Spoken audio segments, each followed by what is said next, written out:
जब लालच आता है तो लालच को जस्टिफाई करने के लिए कुतर्क आता है। तो साध्य और साधन की शुचिता ये राम की कहानी सिखाती है। तो याद रखो, रावणों की लंका 100 साल चले या 200 साल चले, एक ना एक दिन किसी कौशल्या के बेटे को घर से निकलना है और रावण की लंका में आग लगानी है, ये तय बात है।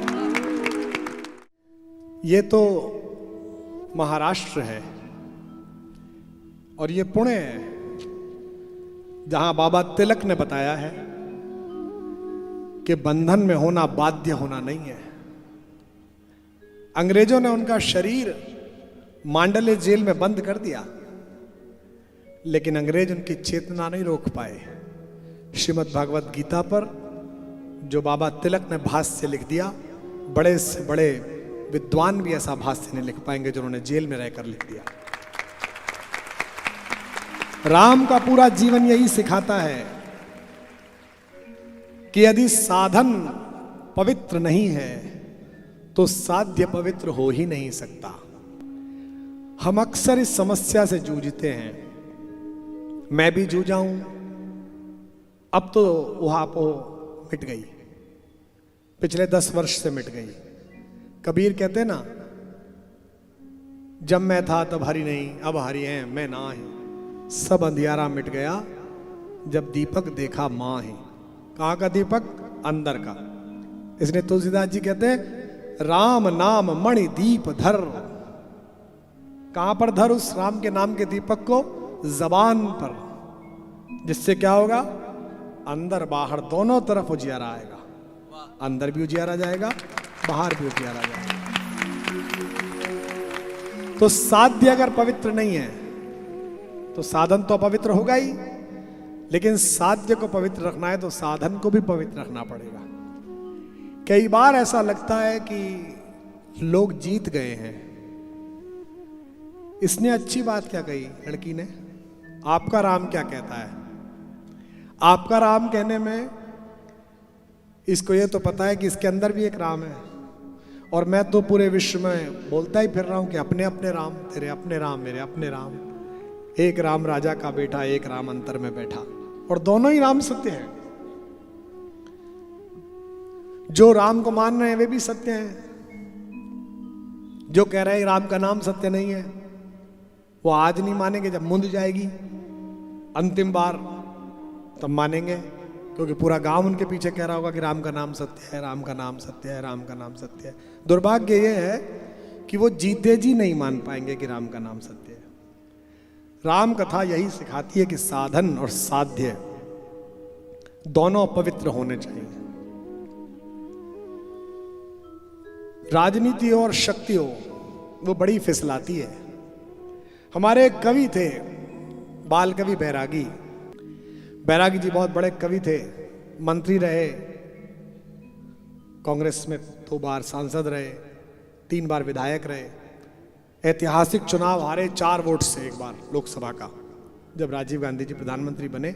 लोग कहते हैं कि अगर जीत जाते तो बहुत बड़े और आगे जाते, लेकिन कवि, अद्भुत कवि, दिनकर जी के बाद के वीर रस के सबसे बड़े कवि। कविताएं लिखते थे, पहली बार विधायक बने और मंत्री बन गए। किस चीज के? खाद्य एवं नागरिक आपूर्ति मंत्री। तो कादम्बिनी के संपादक राजेंद्र माथुर ने उनको चिट्ठी लिखी कि मंत्री जी, अंदर कवि शेष रह गया हो तो एक कविता भेज देना। अब ये ताना था एक राजनेता जिसने कविता का पथ छोड़कर शुक्र का पथ इस्तेमाल किया है। आप जानते हैं ज्योतिष में शुक्र राजनीति की दशा है। उन्होंने उत्तर में खत लिखकर भेज दिया। उन्होंने लिखा कि एक बार फिर जीवन का रथ मुड़ा शुक्र के पथ पर, राजनीति ने डोरे डाले फिर लेखन के व्रत पर। और ये बात आगे बैठे राजनेता समझते होंगे, मैंने भी भोगा है उसे। लक्ष्मण रेखा बड़ी क्षीण है, बड़ी क्रूर है काई, कदम कदम पर फिसलाती है रेशम सी चिकनाई। अंदर का जो अपसंस्कार है वो आपको बहुत प्रेरित करता है। अब तय होता है कि ये संबोधित कैसे हो। ये संबोधित होता है आपके संस्कार से, आपके परिवार से, आपके स्वाध्याय से और आपके सत्संग से। हमारे साथ जो सब लोग थे सब चोरी वोरी में फंस गए बेचारे, हम बच गए। किसी ने हमसे पूछा आप कैसे बच गए? आपने भी बड़ा पूरा सब आपके ही पीछे था। मैं चौथी क्लास में था तो मेरे यहाँ 80 के दशक की बात है, जो पुराने लोग होंगे उनको याद आ जाएगा। एक सरकारी स्कूल में पढ़ता था मैं, और रबड़ जो थी वो नटराज की आती थी, 10 पैसे की। कुछ याद है कुछ लोगों को नटराज की? और नटराज की पेंसिल आती थी, वो भी शायद 10-15 पैसे की आती थी। तभी एक नए प्रकार की रबड़ आई जो बहुत महंगी थी, 5-10 रुपए की थी। वो किसी कैरेक्टर के पेट में होती थी, है ना, ऊंट के पेट में, शेर के पेट में खोलो फिर रबड़ निकलती थी, महंगी थी वो। तो मुझे बहुत भाई, उस रबड़ में खुशबू भी थी, सेंट डला हुआ होता था, याद है? तो मेरा बड़ा मन कि ये रबड़ मुझे मिल जाए। बच्चा था मैं, सबसे छोटा 5 भाई बहनों में, सबका दुलारा, और बोलता बहुत था, कविताएं याद रहती थी। तो मोहल्ला, परिवार, रिश्तेदार, स्कूल, सब में वंदना में खड़े हो जाओ, तुम कविता सुनाओ। तो मैंने अपनी माँ से कहा कि ये रबड़ मुझे दिला दो, क्योंकि पिता से तो कह ही नहीं सकते थे। आप बोल के देख लो, माँ में मुंह खुल जाता है, माँ। बाप में बंद हो जाता है, बाप। यानी कि जिसके सामने आवाज खुल जाए वो माँ, और जिसके सामने आवाज बंद हो जाए वो। तो मैंने माँ से कहा कि मुझे रबड़ दिला दो। माँ ने मेरे भाई से कहा कौन सी रबड़ मांग रहा है, रो रहा है, देखो। उस सामने स्टेशनरी की दुकान पे गया, बोला माँ वो तो 10 रुपए की है। उन दिनों दूध आता था 1 रुपए लीटर, देसी घी आता था 21 रुपए का, मुझे याद है। तो मेरी माँ ने कहा नहीं, आधा किलो घी खिलाऊंगी, रबड़ क्यों दिलाऊं? रबड़ नहीं मिली, मन में लोभ आ गया। मेरे साथ एक बच्चा पढ़ता था, वो शहर के सबसे धनाढ्य सेठ जी का बेटा था। मेरा दोस्त था, थोड़ा कम पढ़ता था, सेठ जी का था तो कम ही पढ़ता। मेरी किताब विताब ले लेता था, मुझसे पूछ लेता था, उसे सब सुविधाएं उपलब्ध थी। वो प्रीमियर पद्मिनी एक गाड़ी होती थी, उससे स्कूल आता था, और हम अपना बस्ता लेके पैदल मार्च, दाएं से आगे बाएं मुड़ेगा। तो उसके 2-3 रबड़ उसने खरीदी थी, तो मैंने उसकी एक रबड़ चुरा ली। मुझे आज भी याद है, वो एक गेंडा था, गेंडा, उसके पेट में वो रबड़ थी। मैं ले आया, शाम को होमवर्क करने बैठा तो मेरी माँ बैठती थी हम सब बच्चों को पढ़ाने के लिए। वो खुद तो 11वीं पास थे मेरी माँ, बट उन्हें अनुशासन पता है कि वो बैठी रहेंगी तो ये पढ़ेंगे, इसलिए चाहे किताब खोले रहे लेकिन बैठा रहे। वो जो अनवरत अध्ययन का संस्कार बचपन में डाला, वो आज भी इस हालत में है कि बिना 30-40 पेज पढ़े नींद नहीं आती है, जब तक किताब ना पढ़ ले, तभी का संस्कार है। माँ ने रबड़ देखी, माँ ने पूछा रबड़ कहाँ से मिली? तो चतुराई आगे आई। जब लालच आता है तो लालच को जस्टिफाई करने के लिए कुतर्क आता है। ये जितनी भी बात चल रही है अयोध्या के खिलाफ, राम के खिलाफ, जो बोल रहे पता उन्हें भी है कि राम इस देश के मन प्राण में बसा हुआ है, लेकिन अब एक बार बोल दिया है तो कुतर्क कर रहे हैं, लगातार लगे हुए हैं। जनता भी समझ रही है। तो मेरी माँ ने मुझे कहा कि रबड़ कैसे मिली? तो मैंने कहा कि जब मैं स्कूल से आ रहा था तो रास्ते में पड़ी मिली। खोया पाया सामान तो किसी का भी हो सकता है, किससे पूछूंगा इस 500 बच्चों के स्कूल में? तो मेरी माँ ने कहा ठीक। मैं रात्रि में अपनी माँ के पास सोता था, क्योंकि 3री-4थी क्लास में था, तो समझ लीजिए 8-9 साल का रहा हूँगा। आजकल का समय नहीं था कि बच्चा 15 साल का हो गया LKG में ही जा रहा है। आजकल तो प्री, फिर UKG, LKG, फला पता नहीं क्या क्या करते हैं। तो मेरी माँ ने मुझसे कहा कि उठो यहाँ से, अपनी चद्दर उठाओ और वो भाइयों के कमरे में जाके सो। मैंने पूछा क्यों? उसने कहा कोई बात नहीं। मैं रुआसा हो गया। वो रबड़ जिसकी लेके आए हो ना, कल उसकी रबड़ दे आना, फिर मेरे पास आके सोना। मैं अगले दिन रबड़ दे आया। वो बच्चा वहां पढ़ने बैठा, मैंने नीचे रबड़ गिराई और मैंने उसे कहा, अरे गौरव तेरी रबड़ गिर गई। वो बोला, अरे मैं तो ढूंढ ही रहा था यार, कहाँ चली गई। उसने रबड़ ले ली। अगर उस दिन मेरी माँ ने मेरे रबड़ चुराने के अपराध को जस्टिफाई कर लिया होता कि कमाल आया, तो आज मैं भी वहीं होता जहां वहां बैठे हुए सारे के सारे, वहीं मैं भी। तो साध्य और साधन की शुचिता ये राम की कहानी सिखाती है। ये बिटिया जो सालू के, इसने पूछा है आपका राम क्या कहता है, मैंने झूठे लोगों को जीतते हुए देखा है। फिल्म देखती है बेटा 3 घंटे की, 2.5 घंटे की। 2 घंटा 50 मिनट की फिल्म हीरो की नहीं होती, खलनायक की होती है। वो शहर पे कब्जा करता है, लोगों को परेशान करता है, अपहरण करता है, बलात्कार करता है, लोगों का खून चूसता है।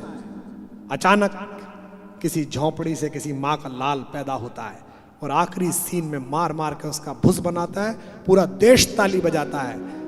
तो याद रखो, रावणों की लंका 100 साल चले या 200 साल चले, एक ना एक दिन किसी कौशल्या के बेटे को घर से निकलना है और रावण की लंका में आग लगानी है, ये तय बात है।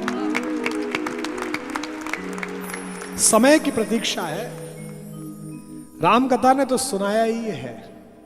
इस बिटिया ने पूछा है कि सत्य को चुनूं कि असत्य को चुनूं। बाली और सुग्रीव में चुनने के समय राम के मानस में यही सवाल आया होगा। बाली को चुनने तो अभी काम हो जाएगा, रावण को परास्त करना 2 मिनट का काम है। क्योंकि बाली 3 बार रावण को परास्त कर चुका है। सुग्रीव को तो पता भी नहीं है रावण कैसा दिखता है। बाली तो मार लगा चुका है। बाली ने तो पीटने के बाद उसकी पोटली बनाई, यहां दबाई और 7 सागरों के चक्कर लगाए। लेकिन राम ने बाली को नहीं चुना, क्योंकि बाली खल पात्र है। उसने अनुज वधू के साथ दुराचार किया है, इसलिए राम ने सुग्रीव को चुना। जबकि राम के प्राण संकट में हैं। उनकी प्रिया, उनकी पत्नी भगवती सीता रावण के बंधन में है।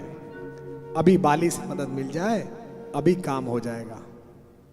मुश्किल लगता है, लेकिन अंततः काल के शिलालेख में वही लोग याद रखे जाते हैं जिन्होंने अच्छे साध्य के लिए अच्छे साधन का उपयोग किया। जिस परम पराक्रमी महान विभूति के चरणों में मैंने साष्टांग किया है, जिनकी प्रतिमा इस मंच पर आशीर्वाद की मुद्रा में है, वे छत्रपति महाराज शिवाजी इस बात के प्रतीक हैं। आज जब मैं शिव केंद्र में गया, शिव शक्ति केंद्र में, तो वहां मैंने महाराज शिवाजी का एक 20 मिनट का भाषण सुना। उन्होंने कहा 300 वर्ष हो गए इन सुल्तानों को, मराठवाड़ा को लूटते हुए, अपकर्म करते हुए। मुझे इस बात का सुख कम है कि मैंने मुक्ति दिला ली, मुझे इस बात का दुख ज्यादा है कि 300 वर्षों तक हमने सहा क्यों।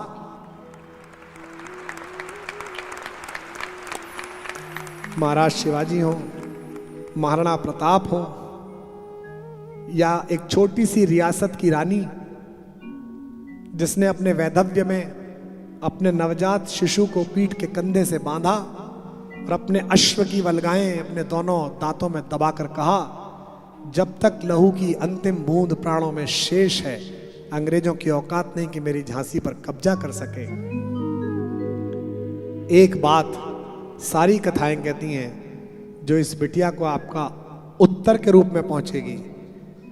युद्धों में इतिहास इस बात से नहीं लिखे जाते कि जीत किसको मिली। युद्ध के इतिहास में प्रासंगिकता इस बात की होती है कि गोली छाती पर खाई कि पीठ पर खाई।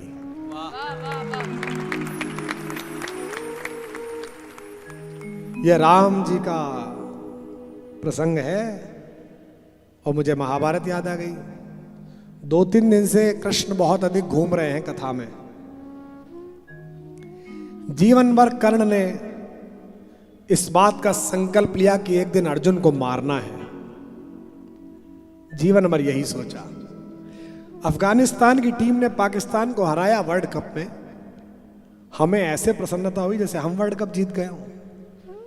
क्यों हुई? क्योंकि पाकिस्तान अहंकारी देश है, वो अफगानिस्तान को अपमानित करता रहता है। एक छोटे से साधनहीन देश के बच्चों ने भारतीय खिलाड़ियों से प्रेरणा ली, कोचिंग ली और अपने गुरुओं के देश में अपने शत्रु को अपमानित करके हराया। इस बात की प्रसन्नता पूरे देश ने मनाई। कारण इस कहानी में अफगानिस्तान है। वो जीवन भर सोचता था कि मेरे अपमान का कारण ये अर्जुन है। अगर आज अर्जुन ना होता तो मैं द्रोणाचार्य का शिष्य होता। अगर आज अर्जुन ना होता तो विश्व मुझे नंबर 1 का धनुर्धर मानता। और जब माता कुंती युद्ध से पहले दिन कर्ण सेनापति बना, रात्रि में चुपचाप उसके शिविर में गई और उससे कहा, बेटा मैं तुझे बताने आई हूं कि मैं तेरी मां हूं। कर्ण तो जानता ही था, कर्ण को बता चुके थे श्री कृष्ण। तो उसने कहा कि आपने बता दिया तो ठीक है, अन्यथा मुझे पता था।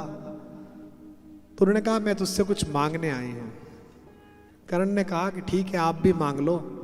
मैं तो सोचता था कि मैं दानी हूं, पूरी दुनिया मांगती है, कभी वो दिन आएगा कि मेरी माँ आएगी तो मैं मांगूंगा। पर चलो मैं इतना अभागा हूं कि माँ भी मांगने आई है तो माँ को भी दे दूंगा, मांगो क्या मांगती हो। माँ ने कहा तो अपने भाइयों को मत मारना। कर्ण ने कहा ये वादा नहीं कर सकता, पर एक वादा करता हूं, दुनिया के लिए तुम 5 पुत्रों की माँ हो। महाभारत के बाद भी, युद्ध के बाद भी तुम 5 पुत्रों की माँ रहोगी। अगर 4 बेटे आपके मेरे सामने आए तो मैं उन्हें मारूंगा नहीं, पराजित करके छोड़ दूंगा। लेकिन अर्जुन आया तो उसका वध करूंगा, लेकिन वध करते ही अपने शस्त्र छोड़ दूंगा और पूरी दुनिया को कहूंगा कि कुंती मेरी मां है। तब भी आपके 5 बेटे रहेंगे, अब भी आपके 5 बेटे हैं। युद्ध ऐसे समय में आकर खड़ा हो गया जहां कर्ण और अर्जुन आमने सामने आ गए। घंटों युद्ध चला, न वो कम न ये कम। कई बार बैडमिंटन में आप देखते हैं ना, रैली कहते हैं उसे, रैली चलती है, आदमी की गर्दन दुख जाती, इधर इधर इधर उधर। और जब बाद में कहीं जाके शटल गिरती है तो पूरा स्टेडियम शोर मचाता है। वहां कवि दिनकर ने इसका वर्णन किया। जब खांडव प्रस्थ से, जंगल से अर्जुन अपनी मां को और भाइयों को लेकर आ रहे थे तो रास्ते में एक सर्पणी दिखाई दी थी, एक सांप दिखाई दिया। कुंती सबसे आगे थी। बेटे माओ को लेके और भाई बहनों को लेके प्रोटेक्टिव होते हैं थोड़े। तो अर्जुन ने आगे बढ़ के उस सर्पणी को उठाया और उसको आग में फेंक दिया ताकि किसी को काट ना पाए। जब उसने फेंका तो उसी समय सर्पणी को प्रसव हुआ, आकाश में, हवा में, और एक बच्चा उस अंडे से फूट के नीचे गिरा, एक नया सांप। उस सांप का नाम था अश्वसेन। उसने जीवन में पहली बार पैदा होते ही 2 दृश्य देखे। एक दृश्य ये कि मेरी मां का शरीर आग में जा रहा है, और दूसरा दृश्य ये कि मेरे मां की पूंछ जो है एक आदमी के हाथ में थी। और उसने पता करा बाद में बड़ा होकर कि वो व्यक्ति कौन है। तो लोगों ने बताया कि वो अर्जुन था। पूरे जीवन अश्वसेन ने दुनिया भर के बड़े सांपों की सेवा करके जहर इकट्ठा किया, और उसके जीवन का एक ही उद्देश्य रहा कि बस एक बार अर्जुन को डसना है। अमिताभ जी की एक फिल्म थी दीवार, उसमें एक बिल्डिंग अमिताभ बच्चन खरीदते हैं बहुत पैसे वाले होकर, और जितने की बिल्डिंग है उससे दुगने पैसे में खरीदते हैं। तो बेचने वाला कहता है कि एक बात कहूंगा, आपने पैसा कमा लिया पर आपको व्यापार करना नहीं आया, मैं इससे आधी कीमत में दे सकता था। तो उसमें करेक्टर कहता है आपको बेचना नहीं आया, मैं इससे दुगनी में भी खरीदता, क्योंकि इस बिल्डिंग को बनाने में मेरी माँ ने ईंट ढोई है, मैं उसकी अपनी माँ का सम्मान खरीद रहा हूँ, श्रम खरीद रहा हूँ।